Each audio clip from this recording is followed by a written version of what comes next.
Você está no LXP Talk, um programa do Sérgio Mena Barreto, onde ele explora os diferenciais de grandes empresas, de pessoas que têm ganhado resultados exponenciais.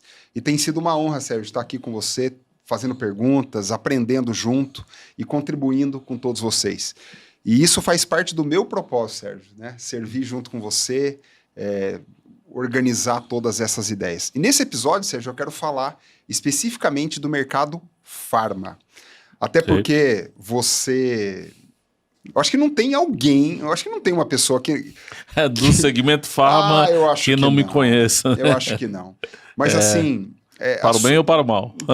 Para o bem ou para o mal. Sim, sempre. Né? Sempre. Mas, Sérgio, como é que começou essa história sua no segmento farma? Tem um episódio interessante que o Sérgio... ele estava cursando medicina, pessoal. Além de outras coisas. Foi oficial de justiça. Mas aí... algo aconteceu lá em Fortaleza, Ceará. Eu queria que você começasse, porque eu acho essa história inspiradora. Como é que foi esse começo seu? Por favor. No varejo, eu já não queria mais ser médico, né? E estava cursando administração. E aí eu fui trabalhar na Pernambuco. Na verdade, eu fiz um concurso, era oficial de justiça avaliador, concursado, ganhava bem. Para os padrões cearenses e para os padrões de funcionário público, né? Mas eu chegou num ponto que aquela energia daquele lugar, fórum, contenda, teve uma época que eu trabalhei nas varas criminais, execuções penais, jurado, né? Separando jurados para não ter comunicabilidade e tal. Aquilo não combinava com a minha energia, né? Aliás, foi uma época muito ruim da minha vida. Eu ganhava bem, mas estava mal. Né? O dinheiro não era bom. Nem tudo é na vida dinheiro, né? E o dinheiro, quando vem de uma fonte ruim, ou quando você recebe dinheiro numa circunstância energeticamente ruim, depois a gente pode falar disso, não é legal. É como você começa todo dia uma comida errada, uma comida que não te faz bem. E aí, olha que louco, eu já tinha dado a decepção de não ser médico, aí dou a decepção da minha família de, vou pedir demissão de oficial de justiça. Por sinal, quando eu cheguei lá no fórum para falar com a secretária, disse, quero pedir demissão, como que faz? Aí a moça disse, bom, demissão, como assim? Não existe, você é um funcionário público, me dá uma semana que eu vou consultar. Aí depois ela me disse, faz uma carta, você vai falar. Eu fui falar com o desembargador, o cara perguntou mesmo se aquela era minha vontade, né? Sim, eu quero sair. E aí, cara, eu caí de oficial de justiça ganhando na época 10 salários, que era um salário super top, para estagiário. Eu entrei como estagiário na Casas Pernambucanas, na área de treinamento. Porque eu amava pessoas, eu adorava, na aula, na faculdade, eu dava aula, eu era monitor, sempre fui monitor, sempre gostei de ser monitor. Porque ser monitor, aquilo me obrigava a estudar mais do que qualquer aluno, que eu tinha que tirar a dúvida do aluno, dava aula no lugar do professor, né? Sim. Na Universidade Federal do Ceará. E eu adorava aquilo porque aquilo me trazia mais conhecimentos, a interação com o outro. Às vezes tinha algum aluno que me desafiava e eu tinha que aprender. Que doido, hein? Mais que ele para explorar. E você era assim... Jovem, 19 anos, 20 anos de idade. Já dava aula. Já era monitor. E aí apareceu aquele negócio, eu disse, cara, tem que trabalhar no varejo, porque é um local que tem gente e eu vou trabalhar dando aula. Uau. Aí entrei, aquele cargo de estagiário, na verdade, não fui nem 3 meses estagiário, já fui efetivado na área de T&D, lá da Pernambucanas, e fiquei um tempo até que a Pernambucanas fechou no Ceará. Aí todos os meus colegas de RH, que tinha gente de salários, recrutamento, treinamento, a gente resolveu montar uma consultoria, que eu não fiz parte dessa consultoria, eu era um consultor associado e montei minha própria empresa, muito jovenzinho. Olha só. E aí um dos primeiros clientes, de vários clientes no varejo, que tinha acabado de sair da Pernambucanas, que era uma escola, né, Lune de Tecidos, aí um dos primeiros clientes foi a Pague Menos. Pague Menos. E aí fui dar um treinamento na Pague Menos, que quando terminou o treinamento, o Deusmar, o fundador, né, Eu fui fazer um relatório, entregar um relatório da turma, olha, isso, eu acho que tem que cuidar desses pontos, tal, etc. Ele olhou. E aí ele me fez uma proposta.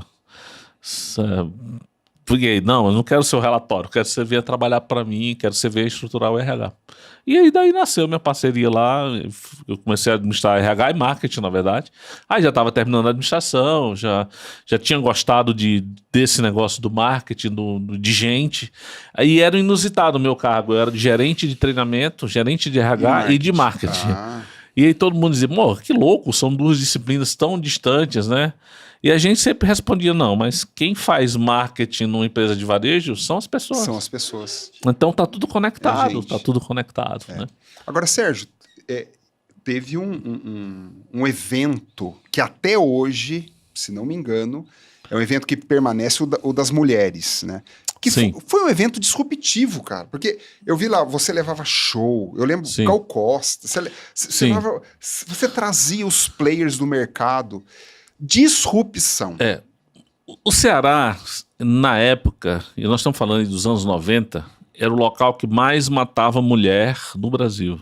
Essa foi a causa? Uau. E quando eu cheguei na PagMenos, toda a nossa comunicação, a comunicação da empresa era masculina. Era um locutor, homem, né? A mensagem era feita por um homem, né? Os comerciais, as propagandas promocionais. E aí a gente teve essa sacada, não, nós estamos numa era horrível, porque se você está num local onde se mata muito mulher, sim, a gente fez uma pesquisa também e a gente descobriu que 70% dos clientes eram mulheres, né? E ainda hoje em farmácia, 70% dos clientes de uma farmácia são mulheres. 30% são homens mandados pelas mulheres, né? Eu sempre gosto de fazer essa brincadeira. Vai lá e não compra mais a fralda, compra aquela fralda que eu mandei pra você. E aí a gente voltou a comunicação para a mulher. Aí a gente contratou uma atriz, que é a Eva Vilma, né? Que então e que acabou ficando uma amiga pessoal minha, de muitos anos de convivência com ela. Criamos um encontro de mulheres para a comunicação voltar para a mulher e para ressaltar o papel feminino, para dizer, cara, tá muito errado o que está acontecendo aqui, né? Criamos um prêmio. Então, o Encontro de Mulheres são várias coisas. Palestras, uma feira onde elas vão e se esbaldam. Cuidado, brindes. Muitas ações, são 140 eventos num só. Aula de tai chi, aula de culinária, aula de tudo que você pode imaginar para empoderar as mulheres. As palestras com sentido de empoderamento, shows e uma feira de beleza, de beauty, de cuidados pessoais. Então você junta aquele ambiente. Uma vez o Deusmar cometeu um ato insano.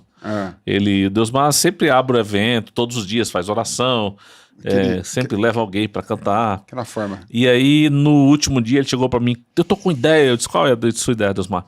Eu vou o próximo encontro vão abrir para os homens. Passei o encontro da família. Eu disse, Deusmar, não faz isso.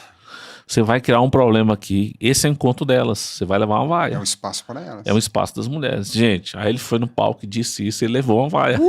Olha! Aqui não! Aqui é o nosso espaço, aqui só mulher, né?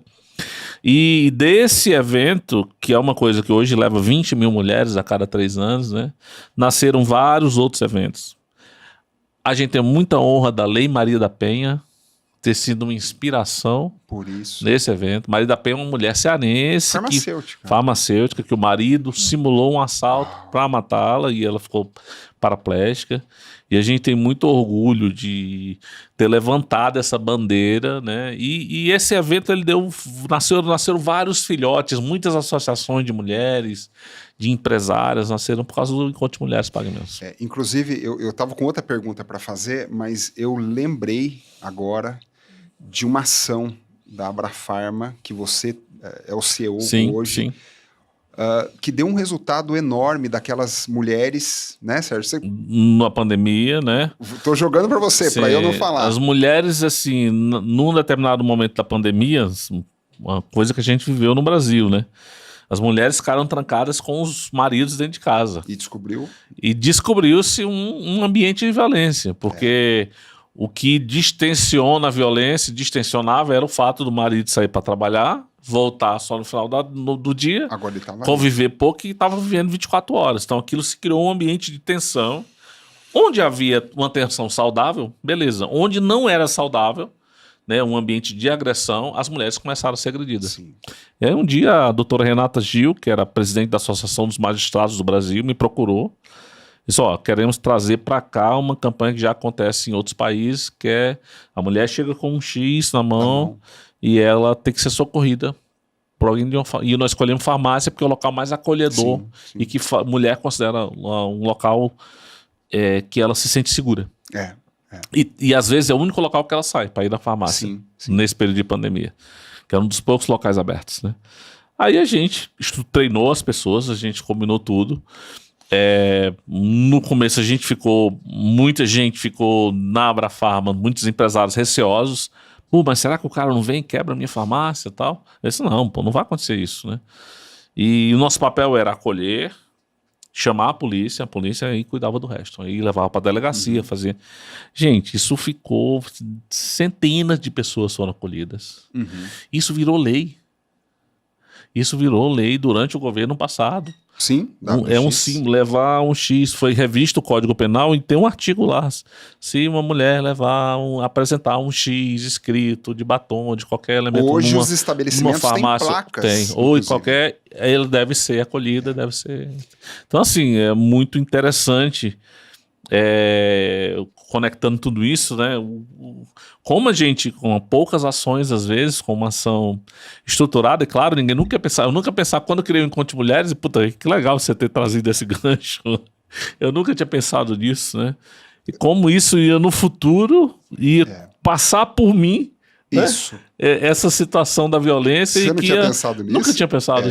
Fechava o ciclo que a gente tinha aberto lá atrás, tantos anos atrás. Sérgio, você sabe que eu estudei farmácia, né? Eu tenho andado com você uns 4, 5 anos, um privilégio.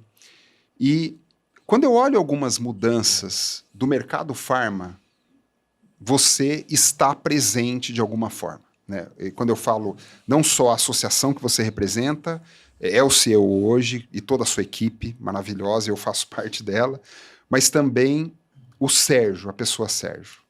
Todos esses episódios se conectam e a gente fala, mas há uma prática e há uma materialização dos seus princípios, do seu cunho pessoal.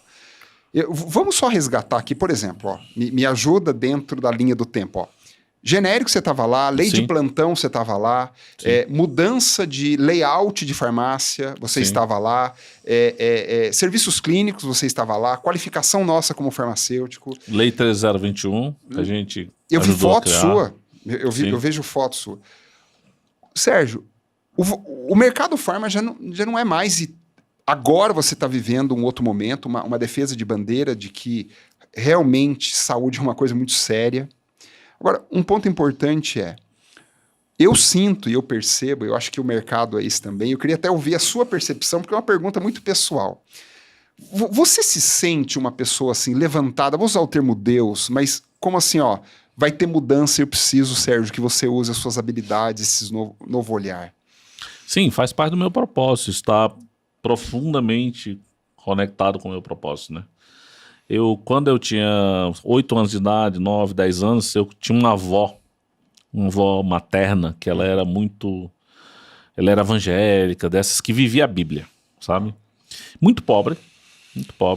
Tudo que ela tinha, ela dava para a comunidade, ela cuidava do entorno dela, muito querida, né, na comunidade.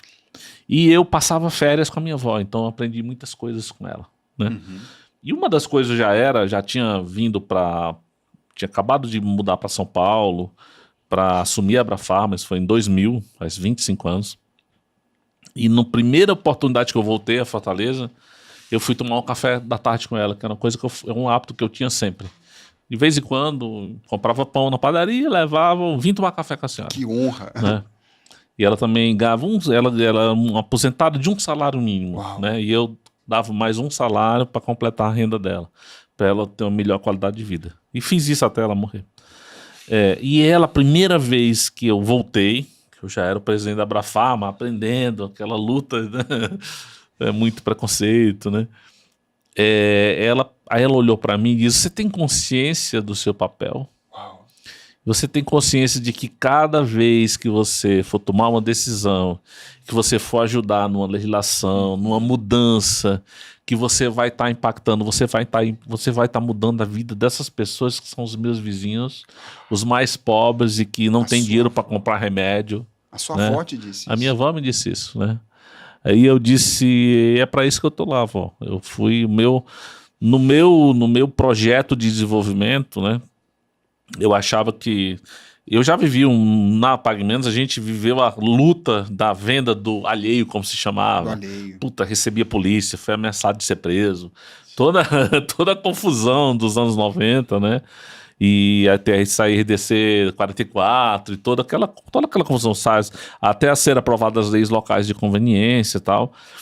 E eu sempre pensei, cara, a luta não é essa.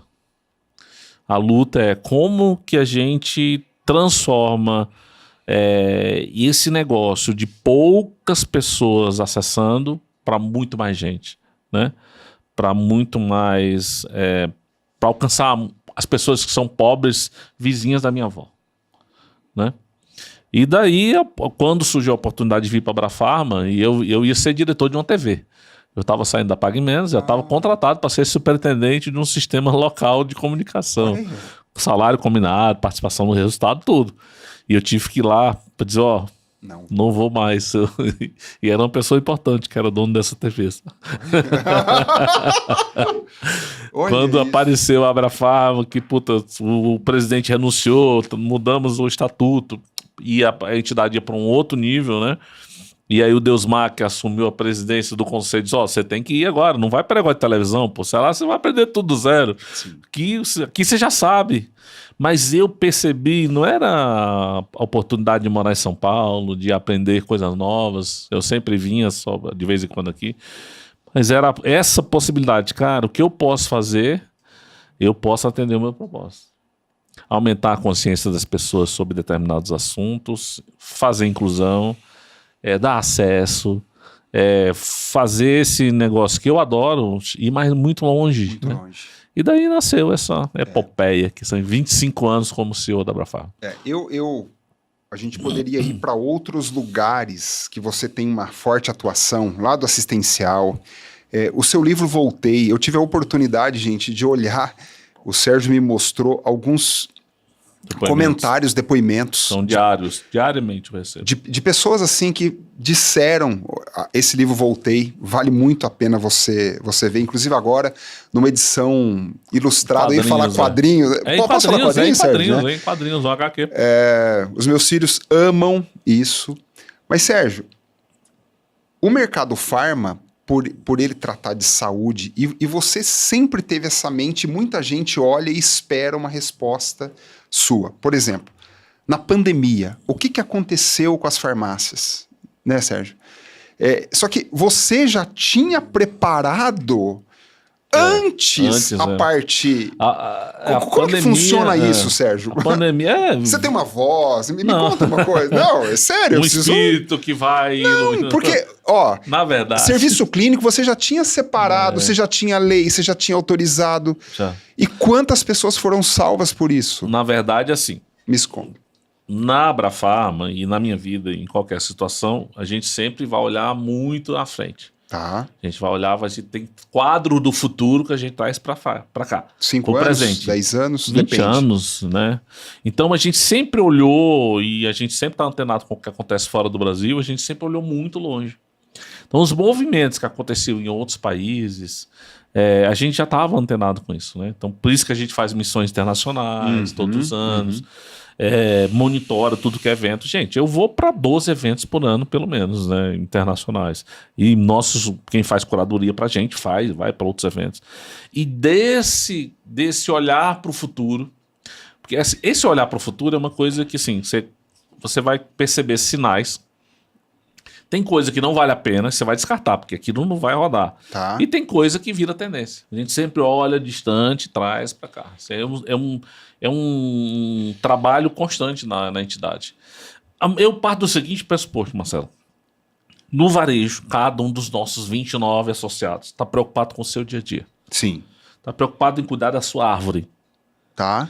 Lá na Abrafarma a gente tem que olhar a floresta. A floresta. Boa. E olhar a floresta de longe, né? Distanciamento. Olhar, tem aquela árvore ali, mas está chegando ali uma água, né? Que vai estar atrapalhando a raiz. Tá acontecendo um movimento aqui de vento que pode atrapalhar essa floresta. Sim. Então a gente perceber isso, para perceber isso, tem que olhar de longe, tem que ter esses quadros de longe, né? De longe trazer para o dia a dia das pessoas. Então isso é muito constante esse exercício e essa prática que a gente tem na entidade. É muito bom. E eu espero que você tenha assistido os outros episódios, mas o Sérgio tem uma mentoria que é o LXP Pharma. E uma das coisas que me chama a atenção é justamente isso, que você diz que todo gestor, que todo líder que é exponencial, é isso que você falou, esse cara que dita o futuro, que entra numa zona de coragem. Não tá olhando só para sua árvore, né? Ele não é tático e operacional. Pensando numa pirâmide, ele está sempre olhando para fora. Mas eu queria aterrissar, porque uma coisa é falar assim, genérico, os alheios, né? Essas coisas que para muitos... Agora, há muitos líderes, Sérgio, que estão observando a gente agora, que precisa fazer uma transformação na própria empresa. Será que isso... Eu preciso fazer 24 eventos? Como aprender isso, Sérgio? O que a gente pode aprender em relação a isso? Mudança de mentalidade. A gente tem uma mentalidade... Desde a escola, a gente foi cunhado com uma mentalidade de resposta certa ou errada. De fazer o dever de casa. De cumprir só o que... Cumprir a tarefa. Tá. Não é passar na prova. Tá. Né? E essa é uma mentalidade que, obviamente, ela não vai te levar muito longe. Né? É uma mentalidade que ela responde para o dia a dia, responde para a sua necessidade do dia a dia. Atende. Mas para você pensar na probabilidade, na possibilidade de onde você pode chegar, que é a exponencialidade, para você exponenciar, você tem que partir de uma folha em branco, ou partir do que não existe, ou trazer um quadro de longe para o presente, e planejar a partir dali, desenhar o ecossistema que você precisa desenvolver a partir dali. É preciso ter uma mentalidade que não é essa mentalidade da prova, mentalidade fixa, mentalidade de responder ao dia a dia. E, infelizmente, os executivos ficam muito presos ao quarter, ao próximo meta, né, à necessidade atual, ao problema emergente, né?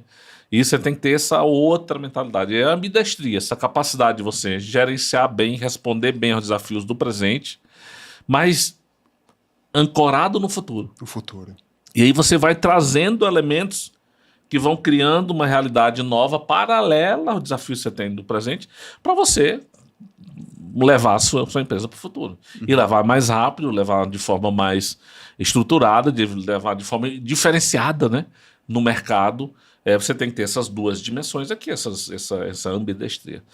Quando a gente está conduzindo, né, os desafios na Abrafarma, de construção de eventos, de missão técnica, de discutir mesmo legislação, questões do dia a dia, que é o que a gente faz na entidade, é sempre com esse olhar aqui, no entorno, as ameaças, no ambiente que está acontecendo e no desenvolvimento do futuro. Né? Ou seja, a gente quer...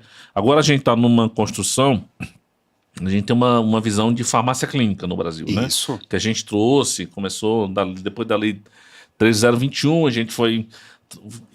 levou essa visão para o empresário, depois a gente contaminou, digamos, no bom sentido, farmacêutico, né, empoderou o farmacêutico e começou um movimento. E a gente tinha uma visão que assim, a farmácia podia avançar em 3 coisas, né? Sim. Na prevenção, aí vacina, no cuidado na triagem, né, com o teste, com o exame laboratorial, que a gente aprovou, o Visa liberou, está com 1 ano e meio.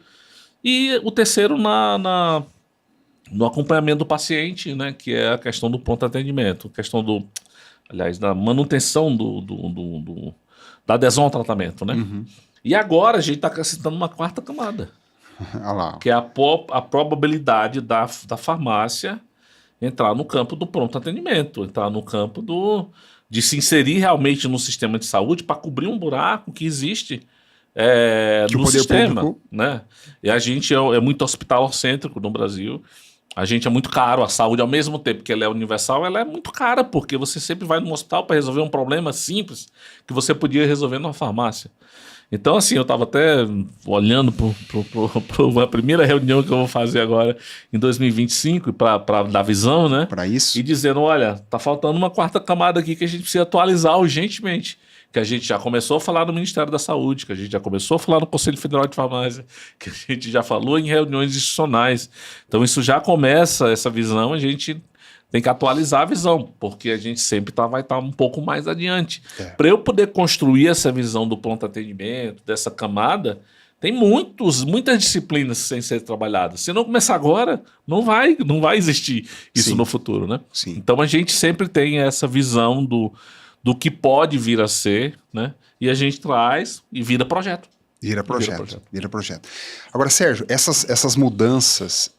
no último episódio você disse muito que a mudança, na verdade, é claro, a tecnologia, a legislação, os produtos, as inovações, mas você trouxe uma pérola, e pérola é algo raro, é algo que você tem que buscar. Dizia Rubem Alves que ostra feliz não dá pérola, né? Não dá pérolas. Tem que ter um pouco de fricção. Você disse que a grande mudança ela está baseada nas pessoas. É uma mudança, transformação cultural. Só que muita gente tem falado, e isso está na liderança que está difícil, não estão sabendo lidar com essa nova geração, e o mundo urge por essa transformação. Sérgio, como que os líderes do mercado farma, visto que a farmácia já não é mais a mesma de 10 anos, a distribuição, você estará num grande evento da Bradilan, falando sobre exatamente isso agora. Eu não sei quando o episódio vai sair, mas se você assistir depois, saiba que o Sérgio esteve lá, falando dessa quarta camada, desse novo olhar. A indústria farmacêutica, que não é mais para doença, é uma proposta de valor. Agora, como é que o líder lá da farmácia, lá da distribuição, o GD que visita médico, que tem uma equipe, como que ele pode transformar, como é que ele pode mudar esse mindset? A transformação ela é pessoal, para começar, né? Então, ela começa por mim. Se eu fizer a transformação de mentalidade e de compreensão profunda do que eu sou, né? De como eu ajo, do como eu sinto. Se eu fizer essa mudança, eu consigo levar a mudança para a organização.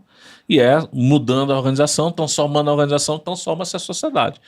Na verdade, o que a gente vem conversando aqui de mudança, e você foi trazer uma linha do tempo da Abrafarma, é nesse sentido.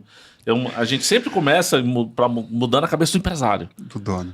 Leva na Índia, vê o que está acontecendo. Leva na Austrália, vai na Itália, vai em Israel, vai nos Estados Unidos, vai na Coreia. Puta, olha, tem uma dimensão aqui que está sendo tratada dessa maneira. Então, primeiro a gente muda aqui. A gente vai lá, mostra, faz o cara sentir lá presencialmente. Ele né? pensa, ele sente. E ele vai agir quando ele voltar. Entendi. Né? Captei! Deixa eu falar sobre isso. O que a gente prega, a gente faz, cara. São as camadas. O que eu prego, eu faço. Eu vou mexer aqui, não pensar, levo ele para uma experiência de sentimento e ele vai chegar e vai transformar, e ele vai agir. Ele vai colocar em prática aquilo ali. Então, a gente começa no pessoal. Imagina, se eu mudo o empresário, se eu mudo o líder, e esse líder impacta a organização dele, muda a organização, eu começo a mudar a realidade no entorno dele. Ok. Né? E aí fiz as 3 camadas, atingi o propósito. É muito interessante você ter trazido isso, porque, por exemplo, a pandemia a gente viu muito essa história, né? Eu queria estar, e a minha entidade foi assim, foi para frente de batalha. Foi. Enquanto as farmácias estavam fechadas na Itália, lembro muito bem dos primeiros meses, eu cheguei no Brasil, eu estava numa viagem entre a Alemanha e França, e eu cheguei no Brasil no sábado de carnaval, e em seguida explodiu a pandemia. Explodiu a pandemia. E eu lembro muito bem dos primeiros meses, fecha a farmácia, lá a farmácia fechava, deixava o paciente de fora, que as pessoas estavam morrendo. E o pessoal de farmácia na Itália, que foi onde teve a primeira fase da pandemia, né, onde soube-se, as pessoas estavam morrendo, os funcionários. E aí começou um questionamento, nós vamos deixar as farmácias abertas ou fechadas no Brasil? Eu disse, não, Nós somos do setor de saúde e a gente vai ser a porta de entrada do sistema. Uau. Porque se os hospitais fecharem como estão fechando na farmácia, na Itália, onde é que o paciente vai procurar? Onde é que ele vai procurar? Ele está com sintoma. Ele vai procurar quem? Vai procurar a gente. Então nós vamos criar todo o mecanismo de acolher esse paciente. E eu lembro muito bem outras entidades, né, dizendo, não, eu não quero. Não quero fazer exame na farmácia, não quero fazer... A Abrafarma foi basicamente a entidade que acolheu o teste rápido de Covid. Mesmo. E no final a gente fez 21 milhões de testes, né? A gente vai sair um estudo, o maior estudo de Covid do mundo, foi coordenado pelo Cassiano Corrêa, um parceiro nosso.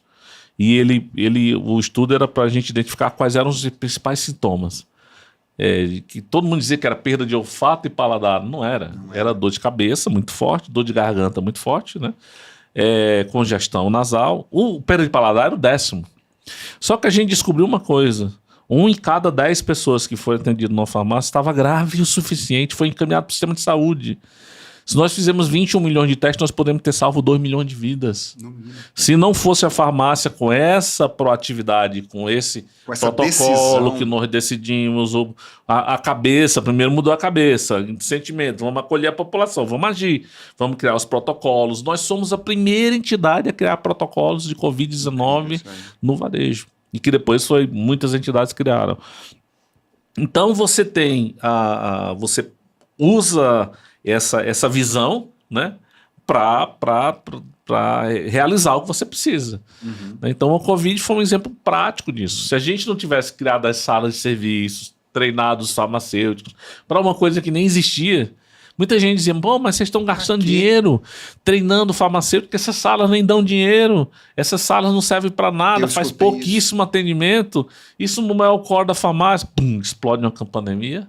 A gente faz 21 milhões de atendimentos, que se não tivesse aquela estrutura toda pronta, o farmacêutico também não estaria pronto, as empresas não estariam aptas a acolher as pessoas, e o resultado da pandemia, o desfecho poderia ter sido muito outro, né? Que era o que outras entidades, inclusive, pregavam. Então, você que é líder, essa história toda é para chegar no seguinte ponto. É isso aí, Sérgio. Você que é líder, você que está num ambiente... Ele pode até ser um ambiente inóspito, as pessoas não acreditam em você, a estrutura não te ajuda. Cara, faz a transformação em você. Quando você fizer a transformação em você, de mentalidade, de jeito de ver as coisas, de acreditar, né, na potência que você tem, na missão que você tem, no que você veio fazer, aí você pega isso tudo e contamina a sua equipe com a mesma ideia. Aí você vai... Pode ser um departamento. Você não é a empresa, você não é o CEO da empresa. Sim. Mas você está lá numa área, você é o gestor de trade, você falou GD. A sua área, se você acredita e se você tem essa capacidade de fazer essa transformação, leva para a tua área. Se você conseguir mudar, você vai contaminar outras pessoas com isso, e daí você, daqui a pouco, a organização se transformou e você impactou a sociedade. Então, assim, a gente tem 29 empresas, a gente tem, Marcelo, Abrafarma, 11 mil farmácias. Nós temos 11% das farmácias brasileiras. Olha o poder que isso tem, né? O que a gente faz impacta metade do mercado, a gente tem quase metade do mercado, 56% das prescrições, mas o símbolo é muito forte. Fazer de um jeito leva todo um batalhão de farmácias a mirar naquele ponto e a fazer aquilo.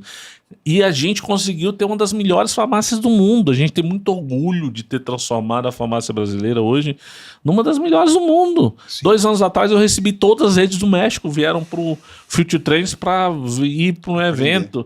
A gente recebeu agora um CEO da maior rede sul-africana que veio aprender com a maior rede brasileira, né? Vem o pessoal da Europa aprender o que nós estamos fazendo aqui. É o movimento contrário que a gente fazia antigamente, ia conhecer. Não que a gente não vai, a gente sempre vai, porque sempre tem boas práticas em algum lugar. Mas assim, a gente hoje é destino, né? Não é mais origem. E isso é muito, muito, muito interessante de ver. E é um movimento de acreditar, é um movimento de inspirar, é um movimento de ser exemplo, né? De fazer, que não tem outra maneira, né? É aquela história, a fala chama, mas o exemplo é um tsunami. Arrasta. O exemplo arrasta, né? Então a gente quer ser exemplo. A gente tem lá os valores que a gente definiu num planejamento uns anos atrás da Abrafarma, são cumpridos sim. Concorrência, a gente acredita na concorrência, nas mesmas condições, tem que ter as mesmas regras, tem que ter tudo igual. Concorrência, bem-vinda, e é motivo de crescimento, é motivo de expansão, porque você vai aprender com o outro, vai ser aguerrido em conquistar o mercado. Desafiar. É importante, né? Tem que ter ética, as pessoas têm que estar no centro, a tecnologia tem que se usar a tecnologia, né? A gente tem relacionamentos de longo prazo, a gente acredita nisso, a gente acredita em relações de longo prazo.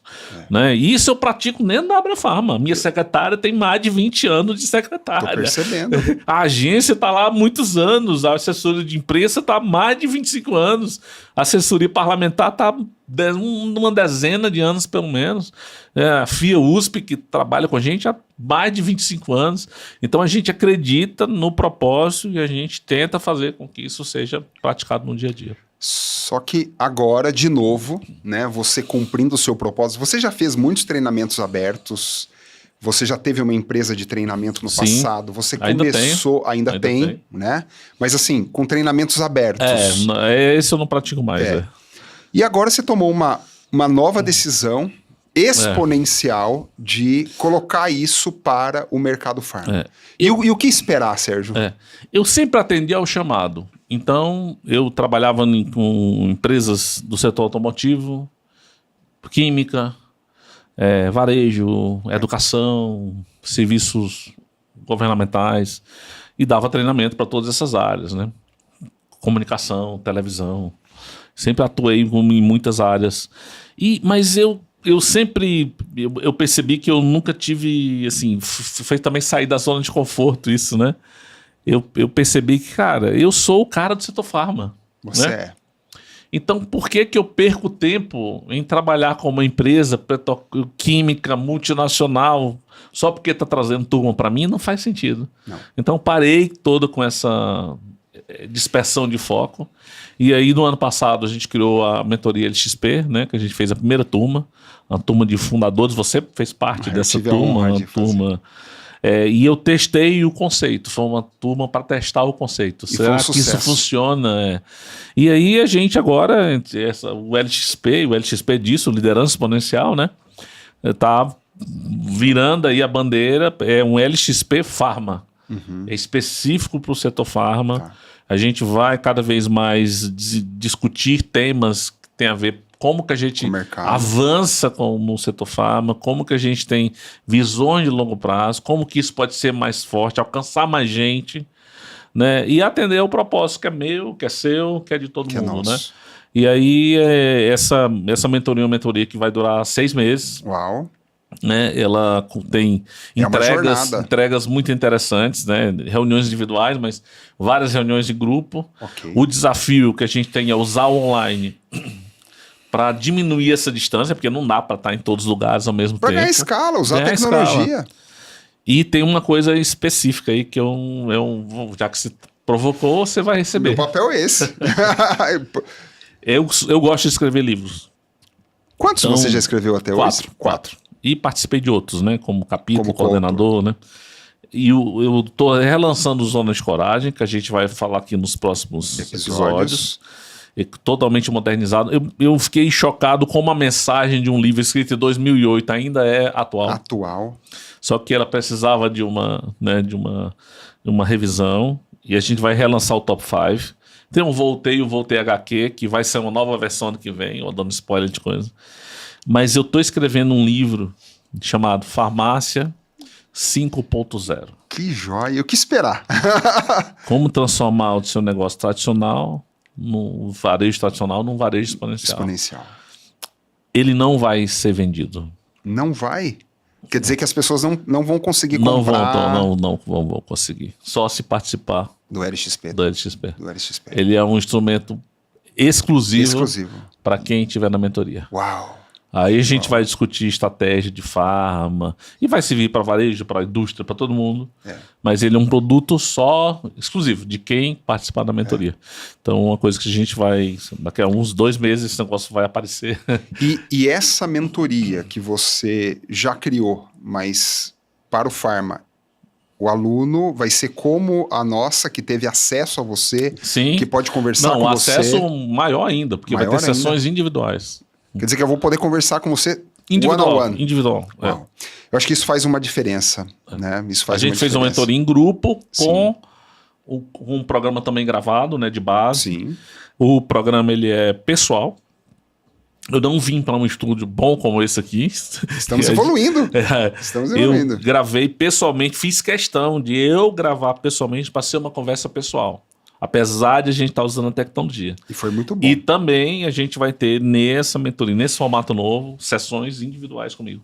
Então é uma coisa que agrega valor e espero contribuir com a evolução do negócio de muita gente. É isso. As empresas exponenciais são empresas que pensam diferente, que sentem diferente, que agem diferente. Vivemos uma era de propósito. Não é mais uma era de qualidade. Isso já virou quase que uma obrigação. Não é uma era de quem usa tecnologia ou não, porque é quase que obrigatório. Eu quero ser direto, né? Agora, qual é o propósito? Quais são essas camadas? Isso, na prática, estará disponível para você. E, de alguma forma, você vai ter aqui para entrar em contato, uma landing page. Eu acho também que não vai ser assim, para qualquer um, né? Sérgio? Não, tem que aplicar, né? Porque tem que aplicar. A gente, na primeira turma, a gente também já houve uma aplicação. Fez um filtro. A gente partiu de uma dessas sessões que a gente faz de aula aberta. Sim. Eu nunca falei desses números. A gente teve 525 interessados. Uau! Que participaram de todos os eventos. E depois a gente teve uma aplicação bem menor que essa e que a gente descartou 80%. E ficou um grupo que era o grupo que eu achava que deveria estar e que fazia sentido, né? Estar ali para aprender, para contribuir junto, crescer juntos, né? Então também vai ter que ter uma aplicação, também tem uma seleção, porque aí a gente, para ter coesão, né, e fazer sentido também, a quantidade que eu consigo trabalhar também não é muito grande, né? Sim. Então, imagina, vai ter sessão individual, então isso tem um tempo aí para administrar. Mas o pessoal vai saber como vai acontecer. Eu, se fosse você, faria essa aplicação para ter acesso a esta exponencialidade, para transformar a sua empresa. Sérgio, muito obrigado. Obrigado mais uma vez e nos encontramos aí no próximo episódio. Nos encontramos. Eu não sei quando vai sair esse evento, mas eu tenho certeza que você verá o Sérgio só nesse trimestre aqui. Abradilan, muita gente lá. Vários eventos rodando o Brasil, a Abrafarma tem organizado. Tem o MSA, o meu sangue amarelo da CIMED, que MSA eu vou estar no palco os 2 dias. Os 2 dias. Sérgio, uma curiosidade. Esses eventos, você vai falar de mercado farma ou... Você poderia dar um... Vai ser... A gente vai falar de farma, óbvio, mas com esse viés da qualificação, né? Com esse viés do pessoal. As 4 camadas, como eu costumo dizer. É isso aí. Então, pensar, sentir, agir e a espiritualidade, o propósito, o sucesso realmente que vale a pena, que faz as empresas permanecerem e não apenas funcionar. Nos vemos no próximo episódio. Não esquece de curtir, compartilhar. Essa mensagem tem que chegar. Eu conto com você. Gratidão. Até mais.